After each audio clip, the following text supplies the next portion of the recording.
Science works. No honest person disputes this.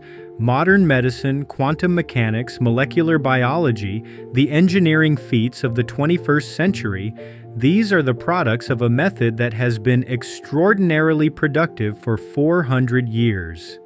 And yet there is a threshold where the scientific method, operating within its current philosophical assumptions, consistently stops, where the hard problem of consciousness remains unsolved, where the placebo response is documented but not theoretically integrated, where the relationship between mind and matter is acknowledged in practice but denied in principle.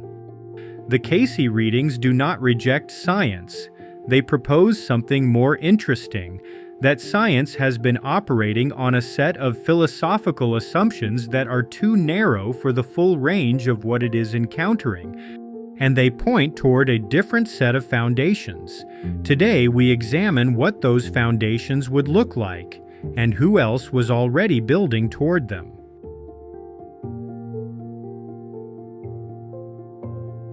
The dominant philosophical assumption underlying contemporary science is what philosophers call materialistic monism. Physical matter and its interactions are the fundamental constituents of reality. Mind, consciousness, and subjective experience are either reducible to physical processes or are epiphenomena, side effects that don't do anything causally important. This assumption has been enormously productive, but it creates a specific set of problems at the boundaries of scientific inquiry. The hard problem of consciousness, why physical brain activity produces subjective experience at all, remains genuinely unsolved within this framework. The placebo response, measurable physiological change produced by belief and expectation, is documented but cannot be theoretically integrated. The effectiveness of intentional practices in healing and development is repeatedly confirmed in research but cannot be explained within a framework that denies mind any causal role. The Cayce readings identify this limitation with characteristic directness. The physical universe, they insist, is the result of spirit operating through mind. It is not the source of mind, but its product. A science that begins with matter and tries to derive mind from it is, in the readings framework, beginning at the wrong end.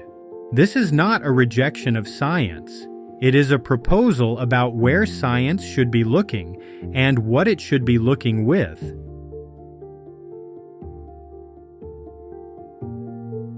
Alfred North Whitehead, one of the 20th century's most rigorous philosophers and the co-author with Bertrand Russell of Principia Mathematica, identified the philosophical error at the root of scientific materialism with precision. He called it the fallacy of misplaced concreteness. The fallacy occurs when abstractions are mistaken for concrete realities. Science operates through abstraction. It isolates certain measurable features of experience and builds mathematical models of those features. This is enormously useful, but the error occurs when the abstraction is then taken to be more real than the experience it was abstracted from. The abstract quantities that physics measures, mass, charge, velocity, energy, are not the concrete reality. The concrete reality is the full richness of actual experience: color, sound, feeling, meaning, purpose, consciousness. Science abstracts from this richness and then, committing the fallacy, claims that its abstractions are the only reality and that the richness from which they were abstracted is secondary or illusory.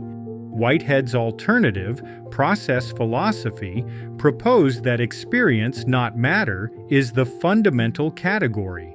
Every actual entity, at every level of reality, has an experiential dimension. The universe is not a collection of material objects but a web of experiencing events, each contributing to and receiving from the others.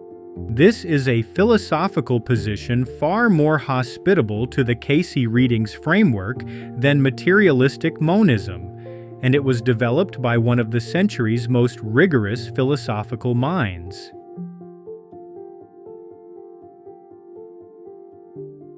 David Bohm was one of the most creative theoretical physicists of the 20th century, a colleague of Einstein's at Princeton, a pioneer in quantum mechanics, and the developer of a comprehensive alternative interpretation of quantum theory. Bohm proposed that the apparent world of separate objects and events, what he called the explicate order, is unfolded from a deeper implicate order in which everything is enfolded into everything else. The implicate order is primary. The explicate order is secondary, a temporary unfolding of patterns that are always already present in the deeper whole. This has direct resonance with the Cayce Readings' ontological framework. Spirit is the life, the implicate order, the deeper whole from which all manifest reality unfolds. Mind is the builder, the process of unfolding specific patterns from the implicate into the explicate. The physical is the result, the explicate order, the temporary manifest form. Bohm also proposed that consciousness is not separate from the implicate order, but is an aspect of it. Mind and matter are different aspects of the same underlying reality, which he called the holo movement. This is remarkably close to what the readings describe as the relationship between God, mind, and the physical world. Bohm arrived at these conclusions through rigorous engagement with quantum mechanics, not through mysticism. This is precisely the kind of philosophical companion the readings need in the scientific domain. A serious physicist whose engagement with the deepest levels of physical reality led him toward a framework that the readings independently describe from a completely different starting point.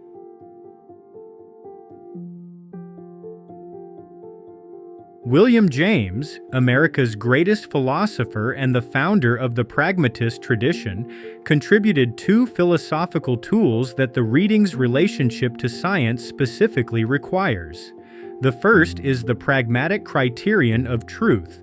The validity of any claim is to be evaluated by its practical consequences in lived experience.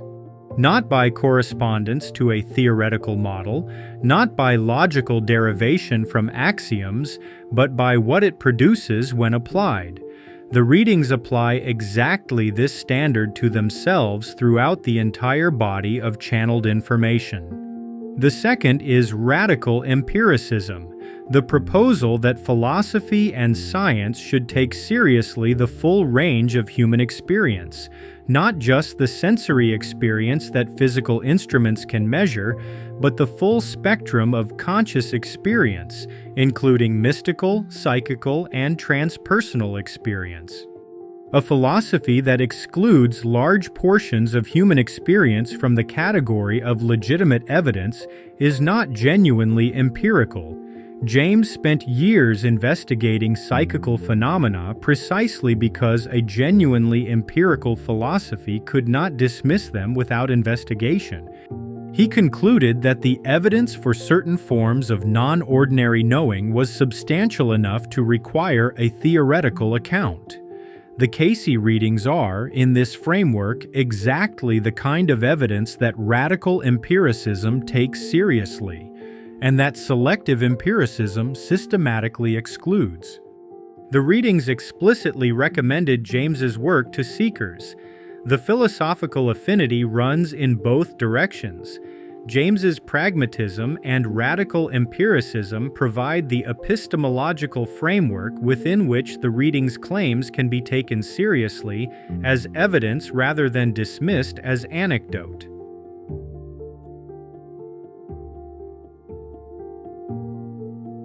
The readings are not anti-science, they are post-materialist science. What they propose, and what Whitehead, Bohm, and James each approached from different directions, is a science with expanded philosophical foundations. Such a science would not abandon the experimental method or discard the findings of the special sciences. It would reframe them within a more adequate metaphysics, one in which consciousness is acknowledged as real and causally effective, in which the full range of human experience is treated as legitimate evidence, in which the relationship between mind and matter is understood as the central question rather than a problem to be dissolved. The readings describe such a science as not only possible but necessary. Necessary because the questions that most urgently need answering in human experience are precisely the ones that materialistic science is least equipped to address. Why do we suffer? What is the purpose of our existence? What happens at death? How do we develop as souls? These are not questions that science should abandon. They are questions that science should expand its foundations to be able to address. Whitehead, Bohm, and James each took steps in that direction. The Cayce readings describe the destination.